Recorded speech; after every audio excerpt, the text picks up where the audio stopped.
मित्रांनो, affordable interior material series मधला हा पहिला व्हिडिओ. त्यात आपण वॉल मोल्डिंगचे टाईप समजून घेऊया. यातला सगळ्यात पहिला आणि पॉप्युलर टाईप म्हणजे पॅनल मोल्डिंग. याच्यामध्ये फ्रेम लाईक सेक्शन्स असतात.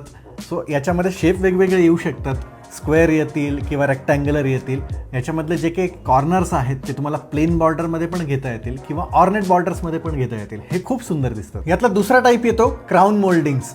जिथे वॉल आणि सीलिंग जंक्शन मिळतात तिथे हे इन्स्टॉल केले जातात. याने वॉलच्या अप्पर एजला एक चांगला डेकोरेटिव्ह टच मिळतो. यामध्ये क्लासिक टू मॉडर्न डिझाईन थीमनुसार कर्व्ड और इंट्रिकेट प्रोफाईल्स आपल्याला यूज करता येऊ शकतात. यातला तिसरा टाईप येतो चेअर मोल्डिंग्स. फ्लोअरपासून 3 फीट हाईटवर वॉल प्रोटेक्ट करण्यासाठी या मोल्डिंग्स इन्स्टॉल केले जातात. अदर दॅन प्रोटेक्शन, या थिन आणि सिंपल मोल्डिंग्स वॉल डेकोर पण एनहान्स करतात. तर मित्रांनो, वॉल मोल्डिंगचे अजून काही टाइप्स मी कॅप्शनमध्ये मेन्शन केलेले आहेत, ते तुम्ही नक्की वाचा आणि अशा युजफुल टिप्ससाठी तुम्ही एलिगन्सी इंटिरियर डिझाईनला फॉलो करा.